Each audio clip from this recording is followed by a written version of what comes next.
شادیوں میں ہم یہ سب کچھ کر رہے ہوتے ہیں اور ہم ایسی جگہوں پہ تو بھاگ بھاگ کے جاتے ہیں. پھر وہی بندہ اگر ہمیں کسی بڑے اہم کام کے لیے بلا رہا ہو نا، پھر ہم مصروف ہو جاتے ہیں. پھر ہمیں پتہ نہیں کیا کیا یاد آنے لگتے ہیں، ہمارے یہ فلاں کام ہے، فلاں کام ہے، ایسے ہے ویسے، ہمارے پاس ٹائم نہیں ہے. یعنی جو خود صحیح لگا وہ کر لیا، جو نہیں صحیح لگ رہا وہ نہیں کر رہے. حالانکہ وَإِذَا دَعَاكَ فَأَجِبْهُ، جب وہ بلا رہا ہے تو اسے جواب دیں. پھر وہ بلانا چاہے کسی بھی طریقے سے ہو، چاہے کال پر ہے، میسج پر ہے، چاہے اب وہ اپنے گھر بلا رہا ہے یا کہیں اور آپ کو بلا رہا ہے، کوئی کام ہے تو ان کی مدد کریں. اب ایسا نہ ہو کہ آپ کو کوئی فون پہ میسج پہ کہیں بھی آؤ بھائی فلاں جگہ پہ ملاقات کرتے ہیں جس کو آج کل ڈیٹ کا نام دیتے ہیں، تو آپ کہیں بھائی اس نے مجھے بلایا تو مجھے جانا ہے. ایسے نہیں.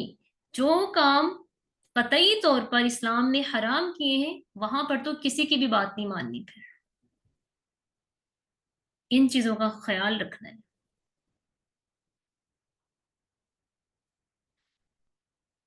اسی طرح وَإِذَا اسْتَنصَحَكَ فَانصَحْهُ، کہ جب کوئی آپ سے خیر خواہی طلب کرے تو اس کے ساتھ خیر خواہی کا معاملہ کریں. یعنی کوئی بندہ کسی بھی معاملے میں آپ سے مشورہ لینا چاہتا ہے، اپنی بچی کا کوئی رشتہ کرنا چاہتا ہے، اس کو لگتا ہے کہ آپ ہمیں صحیح معلومات دے سکتے ہیں، صحیح مشورہ دے سکتے ہیں، وہ آپ سے پوچھیں تو آپ اس کو صحیح بات بتائیں.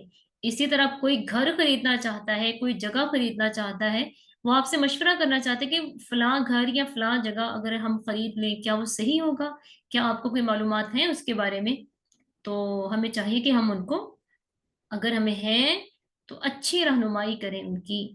اسی طرح خیر خواہی میں یہ بھی چیز شامل ہے کہ ہم اس کے سامنے اس کی بلا وجہ تعریفیں نہ کریں، اس کو غلط مشورے نہ دیں، اس کے ساتھ دھوکہ نہ کریں، منافقت نہ کریں. اور یہ بھی چیز خیر خواہی میں شامل ہے کہ اس کی غیر موجودگی میں اس کی غیبت نہ کریں، اس کی چغلیاں نہ کریں، لوگوں کے درمیان بیٹھ کے اس کو ذلیل کرنے کی کوشش نہ کریں. یہی مطلب ہے وَإِذَا اسْتَنصَحَكَ فَانصَحْ. کیونکہ اگر آج ہم کسی کے بارے میں ایسا کریں گے نا تو کل ہمارے ساتھ بھی ایسا ہوگا.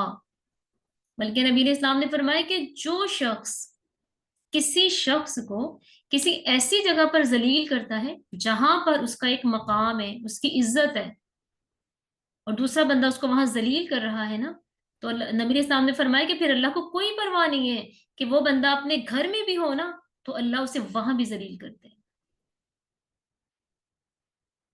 سمجھ آئی؟ یعنی اگر ہم دوسروں کو ایسی جگہ پہ ذلیل کرنے کی کوشش کریں، رسوا کرنے کی کوشش کریں جہاں ان کی عزت ہے، ان کا ایک مقام ہے، اور وہ بندہ کتنا ہی گناہگار کیوں نہ ہو، لیکن اگر دوسروں کو نہیں پتا، ہم پتہ لگوا رہے ہیں، اور ہم کتنے ہی پارسا کیوں نہ ہوں، ہم چار دیواری میں ہی کیوں نہ رہتے ہوں، اللہ تعالیٰ کچھ نہ کچھ ایسا اس کے ساتھ کر دیتا ہے کہ اس سے رسوائی دیکھنی پڑتی ہے. اس لیے اپنے اوپر آنے والے وقت کی حفاظت کیجیے، ورنہ کل کو آپ بہت نقصان اٹھائیں گے. کیونکہ اللہ تعالیٰ نے جو کہہ دیا ہوا ہے نا وہ مہر ہے، وہ تبدیل نہیں ہوتا.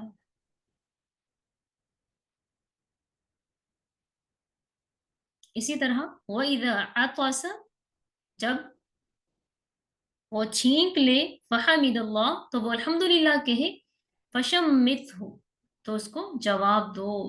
یعنی اگر کوئی شخص آپ کے سامنے موجود ہے اور اس کو چھینک آئی اور وہ چھینک آنے پر الحمدللہ کہتا ہے اور آپ نے اس کے الحمدللہ کو سنا، تو آپ جواب میں کہیں گے یرحمک اللہ. ٹھیک ہے؟ اور یہ جو چھینک ہے، چھینک کے بارے میں اللہ تعالیٰ چھینک کو پسند کرتے ہیں. اور اس کے بھی ادب آداب ہیں کہ جب نبی علیہ السلام کو چھینک آتی تو آپ فوراً اپنے منہ پر ہاتھ رکھ لیتے یا کوئی کپڑا رکھ لیتے اور چھینکنے کے بعد الحمدللہ کہتے.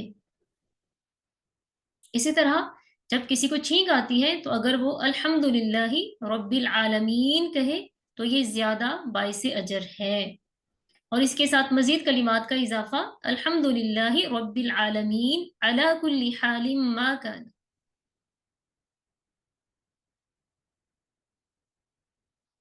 اور چھینک، اس کا فائدہ کیا ہے؟ انسان کے دماغ کی رگوں میں جو خون سا اگر جم جاتا ہے یا کچھ کثافتیں جمع ہو جاتی ہیں تو چھینک آنے سے رگوں کی روانی بہتر ہو جاتی ہے، تو یوں دماغ کی حفاظت ہوتی ہے، دل کی حفاظت ہوتی ہے، اسی لیے اس پر شکر ادا کرنے کا کہا گیا ہے۔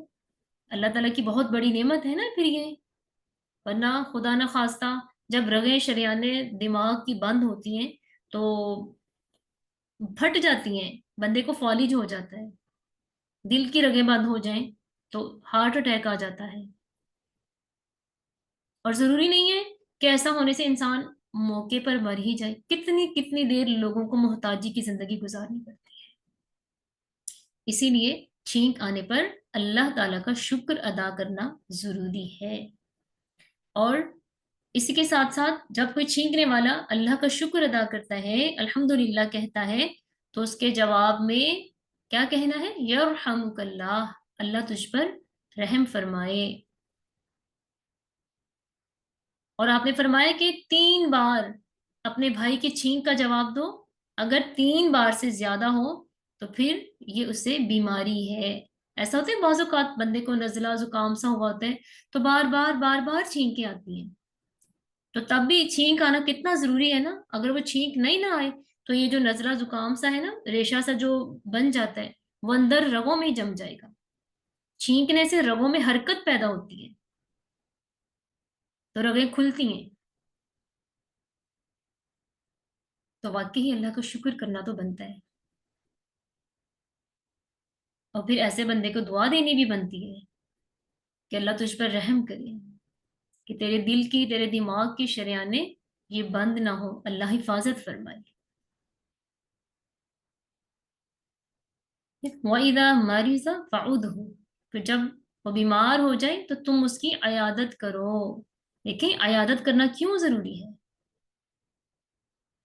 اگر ہماری فیملی میں ہمارے واقف کار کچھ ایسے لوگ ہیں جو غریب ہیں، اگر ہم ان کے پاس نہیں جاتے تو ہمیں ان کی ضروریات کا پتہ نہیں چلتا، ہمیں نہیں پتا کہ ان کے پاس میڈیسن ہے یا نہیں، ان کے پاس ان کی ڈائٹ کے لیے کچھ رقم یا کچھ کھانے کو کوئی چیز ہے یا نہیں، ہے نا؟ اگر ہم ان کے پاس جائیں گے تو ہمیں یہ سب چیزیں معلوم ہوں گی، ہم اگر اللہ تعالیٰ نے ہمیں استطاعت دی ہے تو ہم انہیں کسی بہترین ڈاکٹر کے پاس لے کے جا سکتے ہیں، انہیں کھانا دلا سکتے ہیں، ان کی دوائیاں دلا سکتے ہیں انہیں۔ اسی طرح جو مریض ہوتا ہے نا، وہ ایسے لوگوں کو دیکھ کر خوش ہو جاتا ہے جن سے اسے محبت ہوتی ہے یا جو اس مریض سے پیار کرتے ہیں، ہے نا؟ تو انسان تھوڑی دیر کے لیے بے شک وقتی طور پر ہی اس کا دھیان بٹ جاتا ہے تو اپنی تکلیف اس کو کم ہوتی محسوس ہوتی ہے۔ دوسری بات، نبی علیہ السلام نے فرمایا کہ جب تم کسی مریض کی عیادت کو جاؤ تو اسے تسلی دو، اسے بتاؤ کہ یہ جو تمہاری تکلیف ہے نا یہ تمہارے لیے اجر کا باعث ہے، اور آپ نے فرمایا کہ مریض کے پاس جاؤ تو یہ دعا پڑھو، لا بأس طہور انشاء اللہ، کہ تم پریشان نہ ہو، اللہ تعالیٰ اس بیماری کے ذریعے تمہارے گناہ معاف کر دے گا۔ اسی طرح آپ نے فرمایا کہ جب کسی مریض کی عیادت کو جاؤ تو تم دعا پڑھو، وہ دعا مریض کو شفا یاب کرے گی اللہ کے حکم سے، بشرط یہ کہ اس کی موت کا وقت نہ آیا ہو۔ تو دعا کون سی ہے؟ اسأل اللہ العظیم رب العرش العظیم ان یشفیک، اسأل اللہ العظیم، میں عظمت والے اللہ سے سوال کرتا ہوں جو کہ عرش عظیم کا رب ہے کہ وہ تجھے شفا دے۔ تو آپ نے فرمایا کہ جب کوئی مریض کی عیادت کو جائے تو 7 بار یہ دعا پڑھے تو ضرور اللہ تعالیٰ اسے شفا دیتے ہیں، لیکن اگر اس کی موت کا وقت نہ آ گیا ہو تو۔ اسی طرح قیامت والے دن اللہ تعالیٰ اپنے بندے سے پوچھے گا نا کہ میں بیمار ہوا تھا، تو نے میری عیادت نہیں کی، تو بندہ پریشان حیران ہو جائے گا، اللہ تو بھی بیمار ہوتا ہے؟ تو اللہ فرمائے گا ہاں میرا فلاں بندہ بیمار ہوا تھا، تو اس کی عیادت کو نہیں کیا۔ اور اسی طرح ایک روایت ہے کہ جو شخص کسی مریض کی عیادت کو جاتا ہے نا، تو پھر اللہ تعالیٰ فرشتوں کے ذریعے اس کی حفاظت کرتے ہیں، عیادت کرنے والے کی۔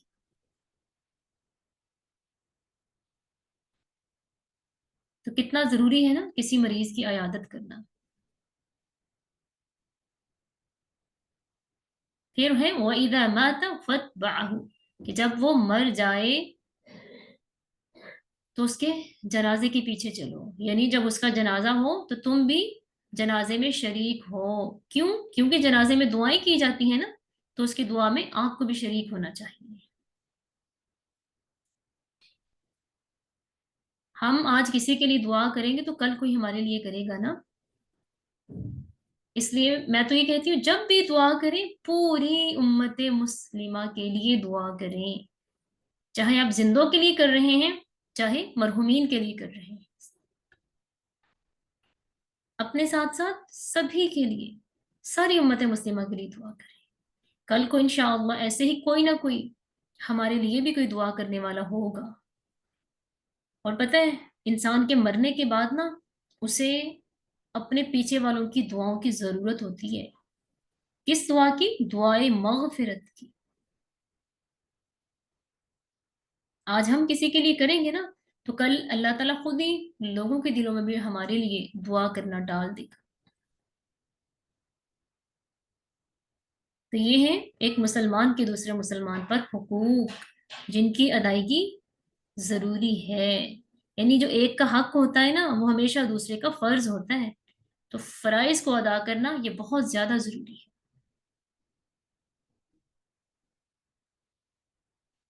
تو آئیے دوسری حدیث دیکھتے ہیں۔ وعن ابی حریرۃ رضی اللہ تعالی عنہ قال قال رسول اللہ انظروا الى من هو اسفل منكم ولا تنظروا الى من هو فوقكم فهو اجدر الا تزدروا نعمت اللہ علیکم، متفق علیہ۔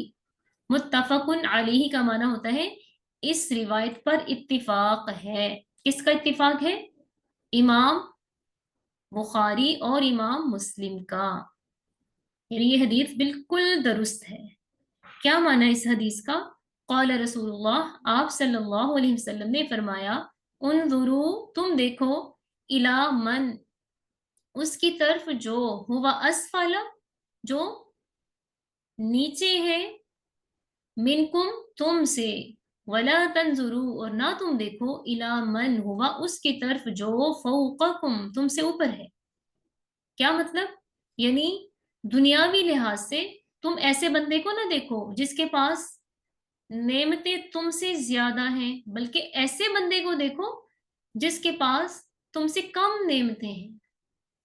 یعنی اگر ہم دنیا داری میں ایسے لوگوں کو دیکھیں گے نا جو ہم سے ہائی سوسائٹی کے ہیں، تو ہمارے دل میں جو ہمارے پاس اللہ کی نعمتیں ہیں نا ان کی قدر بھی نہیں آئے گی، ہم اللہ تعالیٰ کا شکر نہیں ادا کر پائیں گے۔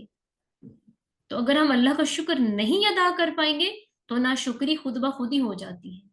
تو جب انسان ناشکری کرتا ہے تو اللہ تعالیٰ نے جو اسے دیا ہوتا ہے نا وہ بھی اس سے چھین لیتا ہے۔ تو اللہ تعالیٰ فرماتے ہیں کہ لَإِن شَكَرْتُمْ لَأَزِيدَنَّكُمْ، کہ اگر تم میرا شکر کرو گے تو میں تمہیں اور بھی دوں گا، لیکن ناشکری کرنے پر اللہ تعالیٰ جو دی ہوتی نعمت ہے نا وہ بھی چھین دیتے ہیں۔ تو اگر ہم یہ دیکھیں گے نا ہاں فلاں کا گھر تو بڑا عالی شان ہے، میرا تو ایسا ہے، فلاں کے پاس تو بڑی اچھی گاڑی ہے، میرے پاس تو وہ بھی نہیں ہے، فلاں ایسے ہیں میں ایسے ہوں، اگر ہم یہ کمپیریزن کریں گے نا تو ہم جو ہمارے پاس نعمتیں موجود ہیں نا ہم ان کا شکر نہیں ادا کر پاتے۔ لیکن اگر ہم اپنے آپ کو دیکھیں اور پھر ان لوگوں کو جن کے پاس گھر ہے ہی نہیں، جن کے پاس سواری ہے ہی نہیں، آپ کے پاس سواری ہے، خدا نہ خواستہ آپ کے گھر میں کوئی ایمرجنسی ہوتی ہے، آپ فوراً سواری پہ نکلتے ہیں، ٹائم پر اپنے جہاں بھی آپ نے پہنچنا ہے پہنچ جاتے ہیں۔ لیکن وہ لوگ بھی ہیں نا جن کے پاس سواریاں نہیں ہیں، ان کے گھر میں کوئی مریض ایسا ہے جس کا بیماری انتہا پہ پہنچ گئی ہے، اسے بہت ضروری ٹائم پہ ڈاکٹر کے پاس جانا ہے، لیکن اپنی سواری نہ ہونے کی وجہ سے وہ نہیں جا پایا ٹائم پر، راستے میں ہی اس کی موت ہو جاتی ہے، ان سے پوچھے جا کہ ان کا کیا حال ہوتا ہے، پھر پتا چلے گا ہم کس قدر اللہ تعالیٰ کی نعمتیں ہیں ہم پر۔ تو اپنے جسم کو دیکھیں، الحمدللہ کہ ہمارا جسم مکمل ہے، ان کو دیکھیں جو بہرے ہیں، جو اندھے ہیں، جو گونگے ہیں، ہم تو پھر ان سے بہت بہتر ہیں، کوئی بات نہیں، اگر ٹانگ میں درد ہے، بازو میں درد ہے نا، سر میں درد ہے تو کیا ہوا، وہ بھی لوگ ہیں نا جن کو نظر بالکل نہیں آتا، جو بالکل بات نہیں کر سکتے، جن کو کچھ سنائی ہی نہیں دیتا، تو پھر خود ہی انسان کہتا ہے بے ساختہ، پھر انسان کے منہ سے نکلتے اللہ تیرا شکر ہے، تو نے ہمیں بہت بہتر رکھا ہوا ہے نا۔ تو یہی وجہ ہے کہ آپ نے فرمایا کہ فَهُوَ أَجْدَرُ، کہ وہ زیادہ بہتر ہے، اللہ تزدروا نعمت اللہ علیکم، کہ تم قدر نہ کر سکو ان نعمتوں کی جو اللہ نے تم پر کی ہے۔ تو ظاہر ہے اگر ہم جس چیز کی قدر نہیں کرتے نا، پھر اس چیز کے حوالے سے ہم اللہ تعالیٰ کو شکر بھی ادا نہیں کر سکتے، تو جب شکر ادا نہیں کرتے تو ناشکری خود ہی ہو جاتی ہے، تو جب ناشکری ہوتی ہے تو اللہ تعالیٰ ناراض ہو جاتے ہیں، اور جو ہمارے پاس نعمتیں موجود ہوتی ہیں وہ بھی چھین لیتے ہیں۔ اور اگر ہم دوسروں کو دیکھیں گے جو ہم سے برتر ہیں، تو ہمارے دلوں میں ان کے لیے حسد پیدا ہو جاتا ہے۔ تو آپ نے فرمایا کہ حسد جو ہے نا وہ ایسی بیماری ہے کہ بندے کے گناہ جو ہے نا بندے کو گناہ گار بنا دیتی ہے، نیکیوں کو کھا جاتا ہے حسد، ایسے ہی جیسے آگ لکڑی کو کھا جاتی ہے، تو انسان کے ایمان کا کس قدر نقصان ہو جاتا ہے۔ اس لیے جب بھی دنیا داری کے حساب سے دیکھنا ہے، اپنے سے نیچے والوں کو دیکھیں، ہاں اگر کسی کو اوپر دیکھنا ہے تو دیندار لوگوں کو دیکھیں، جو آپ سے زیادہ دیندار ہیں، دین پر عمل کرنے والے ہیں، ان کو دیکھیں، پھر ان کو دیکھ کے آپ کے دل میں بھی دین سے مزید محبت پیدا ہوگی، آپ بھی انشاءاللہ ان کی طرح باعمل بننے کی کوشش کریں گے، وہاں دیکھا جا سکتا ہے، لیکن دنیا کے معاملے میں نہیں، کیونکہ دنیا کی کتنی عزت ہے اللہ کے ہاں، کہ اگر سمندر میں سوئی ڈالی جائے نا تو اس سوئی کے سرے پر کتنا پانی لگتا ہے، اس سے بھی کم اہمیت ہے اس دنیا کی اللہ کے نزدیک، لیکن ایک دیندار عالم کی جو باعمل ہو اس کی بہت اہمیت ہے اللہ کے نزدیک، یہاں تک کہ اللہ تعالیٰ فرشتوں میں خود اس کا ذکر کرتے ہیں، تو ہمیں سوچ رکھنی ہے تو ایسی سوچ رکھیں، دنیا تو عارضی ہے، جتنا مرضی سامان اکٹھا کر لیں ایک دن ختم ہو جانا۔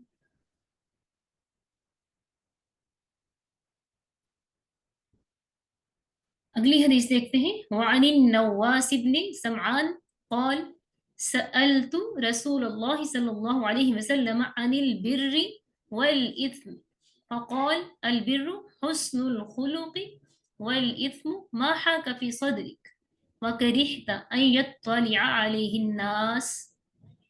کیا معنی مفہوم ہے؟ نواس رضی اللہ تعالیٰ عنہ کہتے ہیں سألت، میں نے پوچھا، رسول اللہ، اللہ کے رسول صلی اللہ علیہ وسلم سے، ٹھیک ہے، یہاں پر دیکھیں رسول اسم ہے اور یہاں زبر آ رہی ہے، یعنی یہ منصوب ہو رہا ہے، فعل کے بعد جب کوئی اسم ہوتا ہے اور وہ منصوب ہو رہا ہو تو وہ مفعول ہوتا ہے، ٹھیک ہے، تو میں نے پوچھا رسول اللہ صلی اللہ علیہ وسلم سے عن البر، نیکی کے بارے میں، والاثم، اور گناہ کے بارے میں، کہ کون سے کام نیکی کے ہیں، کون سے گناہ کے ہیں، فقال، تو آپ نے فرمایا البر، نیکی، حسن الخلق، حسن اخلاق ہے، اور حسن اخلاق کیا ہے؟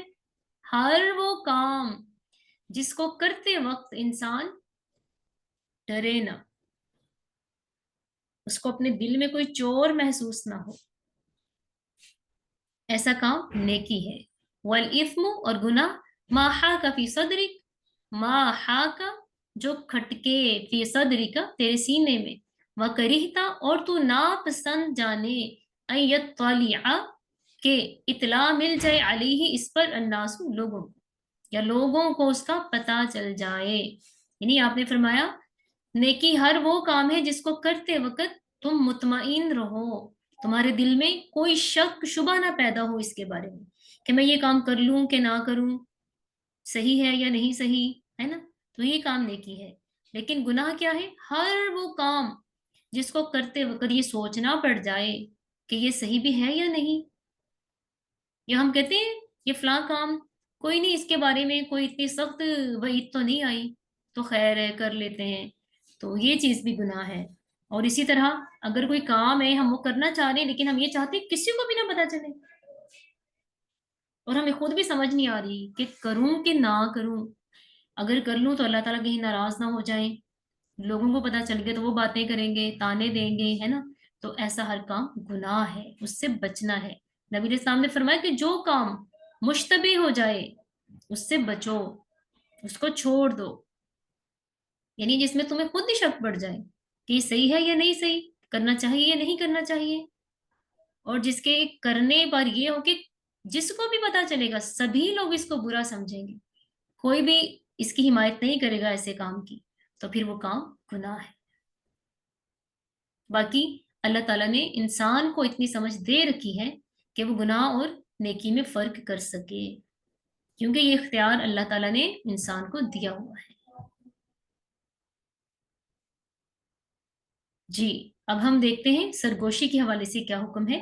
وعن ابن مسعود رضی اللہ تعالی عنہ قال قال رسول اللہ صلی اللہ علیہ وسلم اذا کنتم ثلاثة فلا يتناجى اثنان دون الآخر حتى تختلطوا بالناس من اجل ان ذلك يحزنه۔ کیا مطلب ہے؟ رسول اللہ صلی اللہ علیہ وسلم نے فرمایا اذا کنتم ثلاثة، جب کسی مجلس میں تم تین لوگ موجود ہوں، فلا يتناجى اثنان دون الاخر، فلا يتناجى تو بس سرگوشی نہ کرو، اثنانی دو لوگ، دون الاخر ایک کو چھوڑ کر، حتیٰ یہاں تک کہ تختلطوا بالناس تم مل جاؤ لوگوں کے ساتھ، من اجلی یہ اس وجہ سے ہے، ان ذالک یحزنہ کہ یہ بات اسے غم زدہ کر دے گی۔ کیا مفہوم ہے؟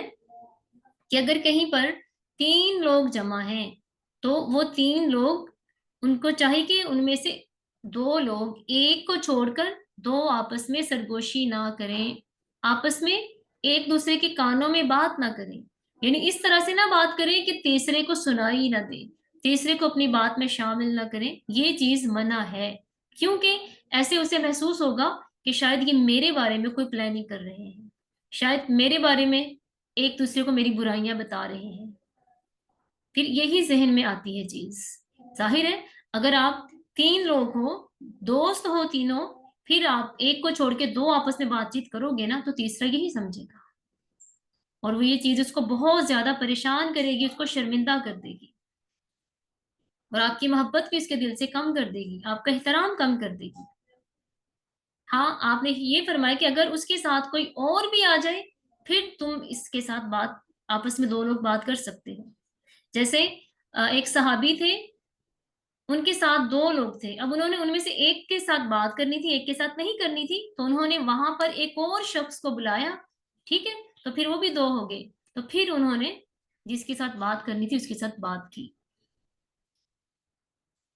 یعنی اگر تین لوگ جمع ہیں تو ایک کو چھوڑ کے دو لوگ آپس میں بات نہیں کریں گے، اسی طرح اگر 10 لوگ بھی جمع ہیں نا تو وہ ایک کو چھوڑ کے 9 لوگ آپس میں بات نہیں کر سکتے، یعنی ایک کو اکیلے کیوں نہ چھوڑیں، یہ چیز منع ہے۔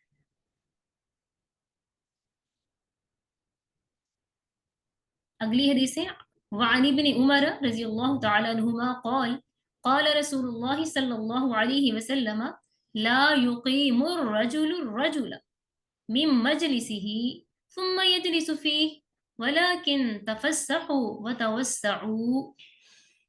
کیا فرمایا آپ نے؟ لا يقیم الرجل الرجل، نہ کھڑا کرے کوئی آدمی کسی آدمی کو من مجلسه اس کی جگہ سے، ثم یجلس فیہ، پھر وہ خود بیٹھ جائے وہاں، ولیکن لیکن تفسحوا، کھل جاؤ، وتوسعوا، اور کشادگی پیدا کرو، وسعت پیدا کرو۔ کیا مطلب؟ یعنی اگر کوئی شخص کسی جگہ پر بیٹھا ہوا ہے نا، تو کسی دوسرے شخص کو حق حاصل نہیں ہے کہ وہ اسے اٹھا کر خود اس کی جگہ پر بیٹھ جائے۔ وہ کیوں؟ کیونکہ ایسا کرنے سے جس کو اٹھایا گیا ہے نا، اس کی تحقیر ہوتی ہے، اور جو ایسا کرتا ہے وہ اپنے آپ کو پتہ نہیں کیا سمجھنے لگتا ہے کہ بھئی میں بڑے رتبے والا ہوں تو یہاں تو مجھے بیٹھنا چاہیے، اس کی کیا اوقات ہے، تو اس کو اٹھا کے خود وہاں بیٹھ کے، تو اس چیز سے نبی علیہ السلام نے منع کیا ہے۔ ایسے انسان میں تکبر پیدا ہوتا ہے، غرور، اکڑ پیدا ہوتی ہے، جبکہ مسلمان کو تو عاجزی اختیار کرنے کا حکم ہے۔ ہاں البتہ اگر کسی کی کوئی جگہ فکس ہے، کسی کی کوئی جگہ فکس ہے، پھر اگر وہاں کوئی آ کے بیٹھا ہے نا، تو وہ اپنی فکس جگہ سے اس کو اٹھا سکتا ہے۔ اس سے پہلی بات تو یہ ہے کہ اگر کسی کی جگہ کوئی فکس ہے نا، تو اس کی اجازت کے بغیر کسی کو حق نہیں ہے کہ وہ اس کی جگہ پہ بیٹھے۔ یہ اس چیز سے بھی منع کیا گیا ہے کہ اگر کسی کی کوئی جگہ فکس ہے اور ہم بنا اجازت اس کی جگہ پر بیٹھ رہے ہیں، تو اس سے بھی نبی علیہ السلام نے روکا ہے، ایسا کرنا بھی غلط ہے۔ بلکہ اگر کہیں مجلس ہے نا، کہیں مجلس ہے، محفل ہے، انسان بیٹھے ہوئے ہیں، لوگ بیٹھے ہوئے ہیں، تو ان کو چاہیے کہ اپنے آپ کو سمیٹ لیں، آگے آگے ہو کے بیٹھیں، تاکہ بعد میں آنے والوں کے لیے جگہ باقی رہے، کچھ مشکل نہ ہو، کوئی تنگی نہ ہو۔ یہ مجلس کے آداب میں سے ہے۔ پھر وعن ابن عباس رضی اللہ تعالی عنہما قال قال رسول اللہ صلی اللہ علیہ وسلم اذا اکل احدکم طعاما فلا يمسح يده حتى يلعقها او يلعقها۔ کیا معنی ہے؟ رسول اللہ صلی اللہ علیہ وسلم نے فرمایا اذا اکل احدکم طعاما، جب کھائے تم میں سے کوئی ایک طعاما کھانا، فلا يمسح يده، تو وہ اپنے ہاتھوں کو صاف نہ کرے، حتیٰ یہاں تک کہ یلعقہا، چاٹ لے اس کو، او یلعقہا، یا چٹوا لے اسے۔ کیا مفہوم ہے؟ کہ جب کوئی کھانا کھا رہا ہے، کھانا کھانے کے بعد وہ رومال یا تولیے وغیرہ سے اپنے ہاتھوں کو صاف نہ کرے، بلکہ اپنی انگلیاں چاٹ لے، اگر خود نہیں چاٹتا تو پھر کسی سے چٹوا لے۔ ایسا بھی ہو جاتا ہے نا، پیار محبت میں لوگ ایک دوسرے کے ہاتھ بھی چاٹ لیتے ہیں، جیسے والدین ہیں، بچے ہیں، ہے نا، اسی طرح کوئی ساتھی ہے تو ایسا ہو جاتا ہے، کیا جا سکتا ہے ایسے، یہ کوئی حرج نہیں ہے اس میں۔ وہ ایسا ہے کیوں؟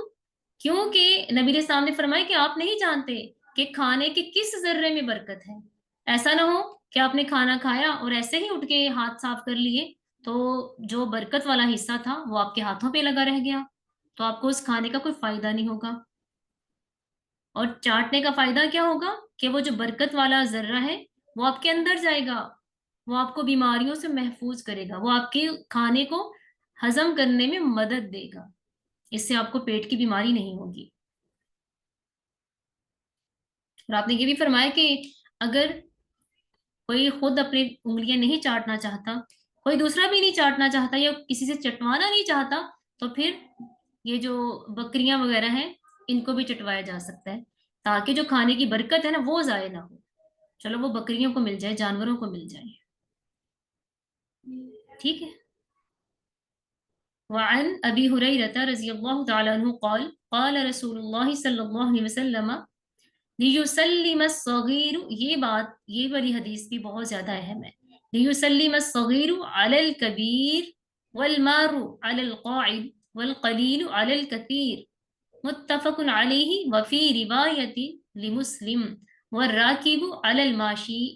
دیکھو متفق علیہ، مطلب جو حدیث کا یہاں تک حصہ ہے نا علی الکثیر، یہاں پر امام بخاری، امام مسلم دونوں کا اتفاق ہے۔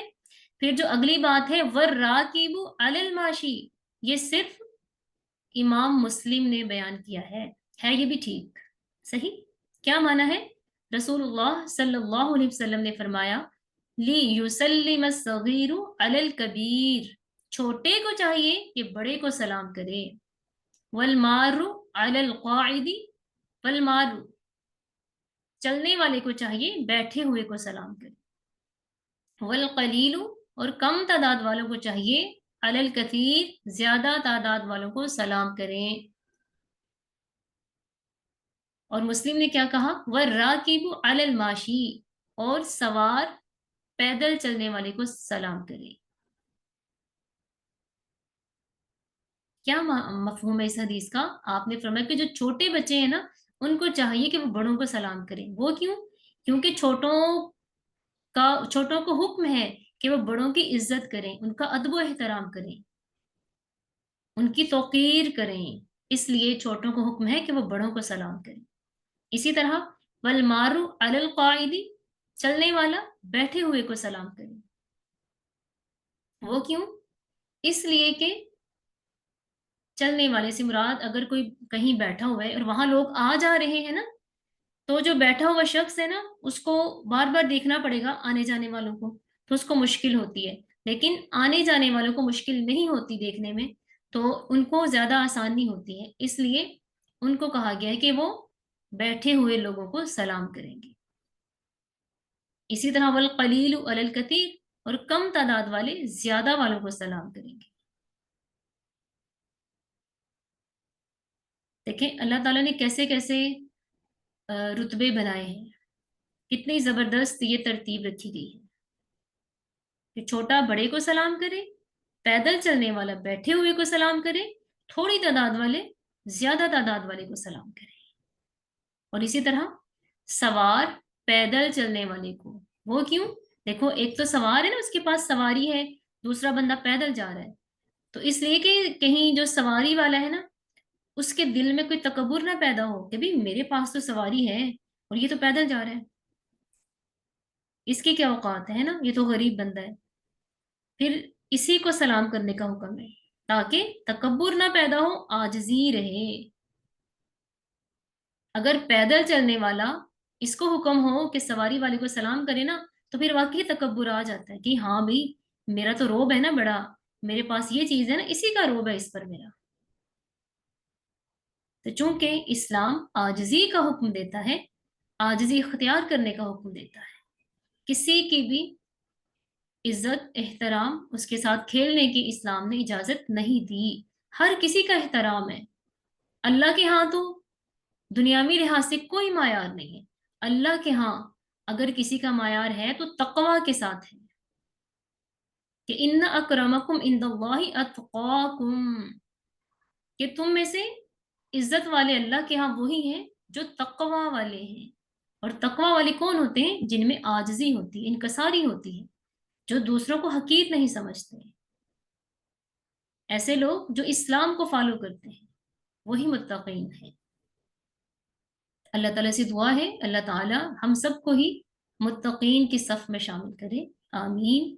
وآخر دعوانا ان الحمد للہ رب العالمین، سبحانک اللہم وبحمدک، نشہد ان لا الہ الا انت، نستغفرک ونتوب الیک۔ السلام علیکم ورحمۃ اللہ وبرکاتہ۔